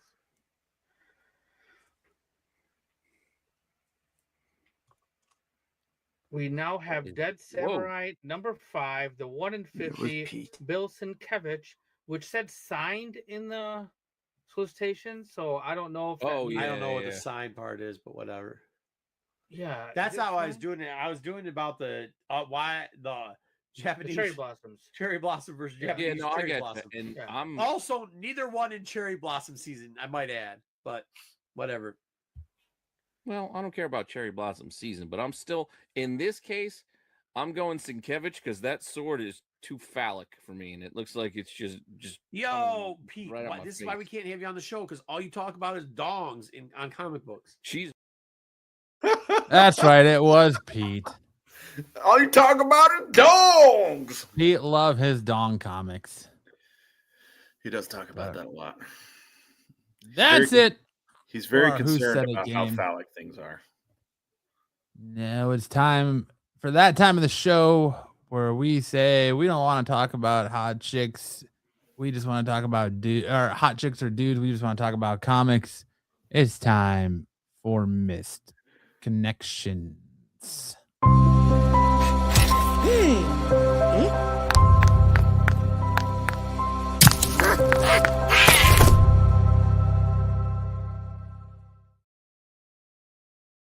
Boys, we've come full circle. We started the show talking about people looking for love, and we're ending the show talking about people looking for love.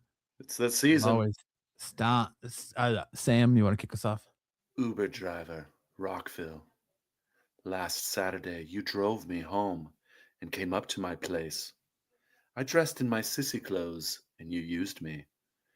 I was the older white guy living in Bethesda. Round 2. Why don't you just use the Uber app? Use the Uber app, bro. You don't need to post this on Misconnections. I want to know what sissy clothes are. What are sissy clothes? I don't know. Like a velour tracksuit. Like a button-down shirt with just a deep V.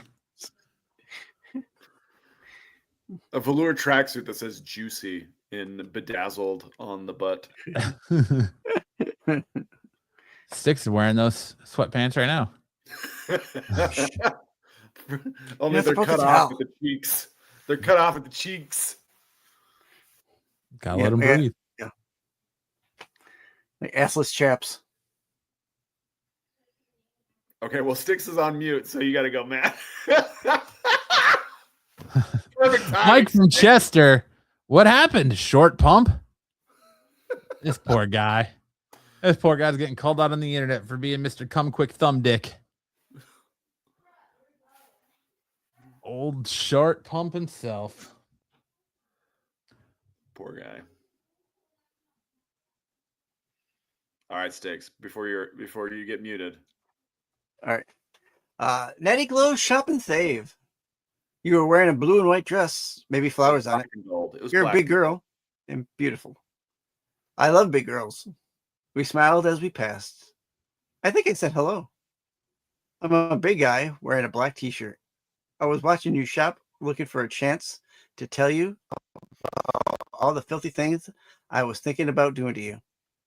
If it was you, or it could be you, reply. I'd love to chat. I don't care if it's you.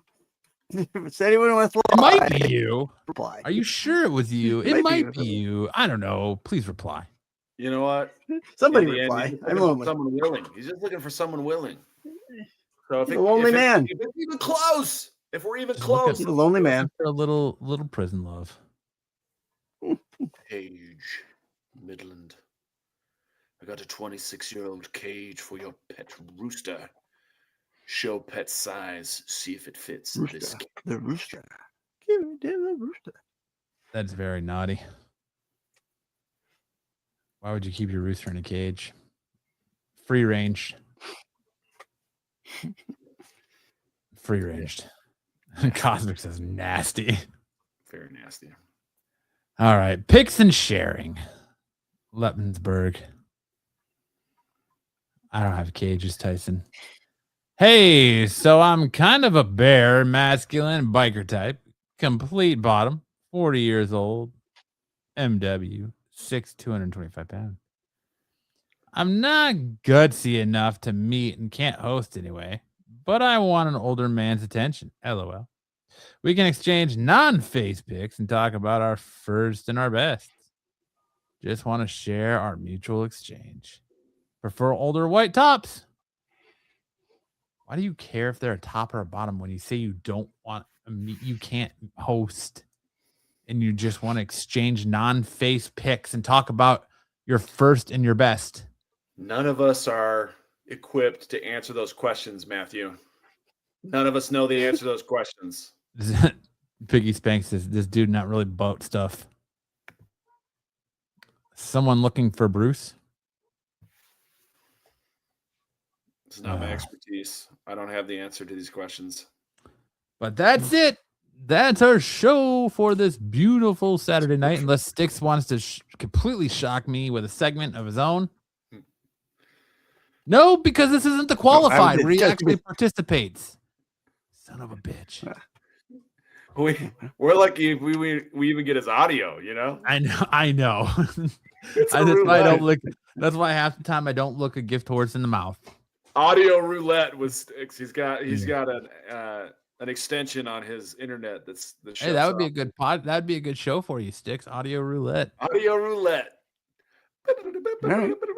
Will Sticks coming clear tonight. Hey, everybody, welcome to Yep. Come back next week to see if Sticks' audio cooperates. But all right, that's it for us. Thank you guys all for hanging out so much. What up in the chat as always? Thank you, Ed. Thank you, Tyson. Thank you, Piggy Spanks. Thank you, GTK Comics. Thank you, Zaggy. Thank you, BK. Thank you. Who am I forgetting here? Ed. Running down the list. I think I already Ed? said Ed Sarath. Thank you so much, Sarath. Tyson, I already said. Hardman. Yup. I think I got them all. I got a Cosmic One. Yeah. Thank you guys all so much for hanging out. Showing up for SNX is a chore for Sticks. Yes, it is. See you all in 3 weeks and you're back again. No, listen. It's going to get more regular again. I promise you this. Just like the back half of the year, November, December, January are very busy for me because it feels like everybody in my family has like a birthday. And so now that there's only 3 of us, if one of us is gone, it's hard to do a show because as we've showed before, when I can't be here, it Sticks shows like 40 slides of nothing or slides from like 3 shows ago. So Ed you roasted gotta my hairline once again. Yeah, you got to keep it It's tight. like, no mercy, no mercy. So I promise we'll be back to a more regular schedule moving forward here. So didn't know there was going to be a show tonight, or I would have been on earlier. I'll watch on the replay. It's been up since this afternoon. Sam doing locks of love is the best joke of the night. I forgot the word up. It should be lock up for love. But that was a disaster. What was a disaster, Tyson? The show. Oh. A beautiful disaster. I don't know what was a disaster, Tyson, but yeah. It was a quick one tonight though, but yeah. So that's it for us this week. If you want more from anything else on Redivision, make sure to check out the Dark Side Show tomorrow night. Make sure to check out all shorts throughout the week. Make sure to check out Sticks on his channel every Tuesday night for the Doctor Who Rewind. Make sure to check out our show on Mind Sticks channels if you want some professional wrestling goodness. This Wednesday night, we're doing a special airing. We're going to talk about the Royal Rumble and give our thoughts on the Royal Rumble and that we spent 4 hours watching today in live streaming. So if you want to check out for more of this again, if you want more from me, you can check out all the comic book related content on my channel. You can check out more from Sticks on Friday nights and the Qualified, followed by following the CBSI Hot 10 list. And of course, you can come right back here to us next Saturday night. Follow it anymore. It gets dropped during the show now. What? I don't even know what you're talking about, Stick. The Hot 10. Hot 10 comes out at 10. Oh, okay. We're already started. Pete has literally, I guess, said, I don't care about the Qualified, so I'm just going to drop the Hot 10 during the Qualified. So everyone leaves the Qualified to go watch the Hot 10, then comes back to the Qualified, apparently, from what it sounds like. Sticks, I said I had to say it at least once, Sam. Let me have it. That's fine. My hairline is a disaster. So let me have it. But that's it for this week's episode of SNS. Hope you guys enjoy the rest of your weekend. Thank you so much for choosing to spend your Saturday night with us. Take care, and we'll see you guys right back here next Saturday night for more of Sam's luscious hairline and voice combination. Sam, take us out with some words of wisdom. All right, here's a word of wisdom. Set your Valentine's Day reservations now. Don't wait until the day of. It's going to fill up fast, especially if you're going to do something like teppanyaki. Make sure that you get a seat at the teppanyaki bar instead of somewhere lame. You know, do it now. Do it now. Don't wait. or just go find yourself a prison pen pal. Or Yes. do a prison pen pal. Their expectations are much, much lower. Lowered expectations. Good night. Either you've got me confused with somebody else, or this is a joke.